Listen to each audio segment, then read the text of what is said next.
Honey trap की तैयारी का एक गंभीर आरोप लगे हैं। सूत्रों के हवाले से मिली जानकारी के मुताबिक डॉक्टर आदिल का प्लान था सहारनपुर को आतंकियों का सेफ ठिकाना बनाना। ये खास रिपोर्ट आपको हम दिखाते हैं।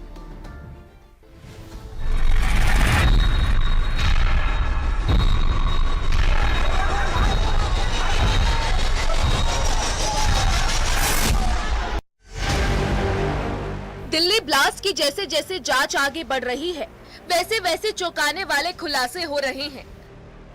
ब्लास्ट की जांच में हनी ट्रैप की बात भी सामने आ रही है, क्योंकि जांच एजेंसियों को डॉक्टर आदिल के मोबाइल से कई कश्मीरी लड़कियों की फोटोज मिली है। आशंका है कि इन लड़कियों के जरिए सहारनपुर के कुछ डॉक्टर्स और अन्य प्रभावशाली लोगों को हनी ट्रैप किया जाना था। हनी ट्रैप के जरिए ब्लैकमेल कर इनकी मदद से सहारनपुर को आतंकवादियों के लिए सुरक्षित ठिकाना बनाने की साजिश रची जा रही थी। सूत्र बता रहे हैं कि डॉक्टर आदिल देर रात इन लड़कियों से चैटिंग करता था। ये चैट्स आतंकी नेटवर्क से जुड़े हो सकते हैं। सहारनपुर को बेस बनाने के पीछे मकसद भी था। वो मकसद था आतंकियों को छिपने की जगह देना और आगे की साजिशों को अंजाम देना। व्हाइट कॉलर टेरर मॉड्यूल की जांच में जुटी एजेंसीज को चौंकाने वाली जानकारियां मिली हैं। सूत्रों की माने तो सहारनपुर से गिरफ्तार डॉक्टर आदिल के मोबाइल से तमाम कश्मीरी लड़कियों की तस्वीरें मिली हैं। ये बात भी सामने आई है कि कुछ एन्क्रिप्टेड चैट्स भी डॉक्टर आदिल के मोबाइल से मिली है।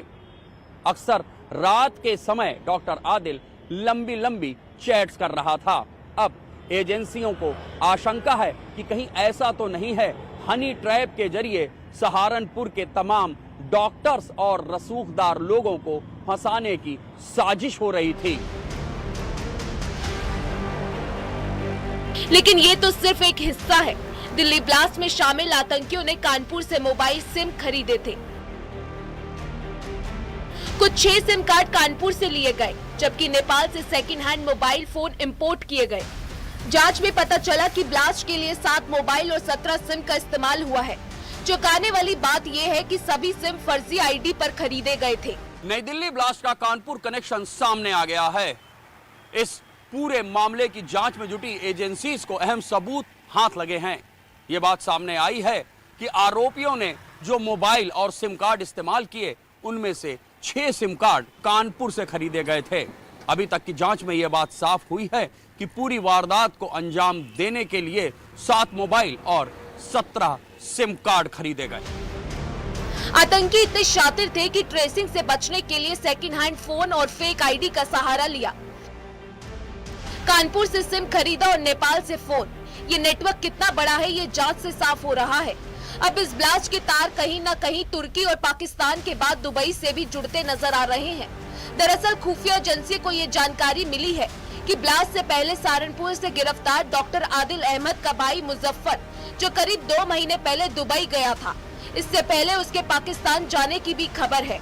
अब एजेंसियां ये पता लगाने में जुट गई हैं कि कहीं वह फंडिंग जुटाने के लिए तो दुबई नहीं गया था, साथ ही पाकिस्तान जाने के दौरान वह किस किस से मिला। ब्रेन वॉश से लेकर ब्लास्ट तक की सभी कार्रवाई विदेशी हैंडलर के इशारे पे की जा रही थी। एजेंसीज को अब इस बात का यकीन तो हो गया है, और एक नाम जो उभर कर सामने आ रहा है वो है doctor Muzaffar. Doctor Muzaffar doctor Adil का भाई है, और ये माना जा रहा है कि दुबई में बैठकर मुजफ्फर ही तमाम डॉक्टर्स को निर्देश दे रहा था। जांच के दौरान ये बात भी सामने आई है कि doctor Adil, doctor Muzammil, doctor Umar, यहां तक कि डॉक्टर शाहीन ने भी दुबई और तुर्की की यात्रा की। आखिरकार इन यात्राओं के पीछे का सच क्या है?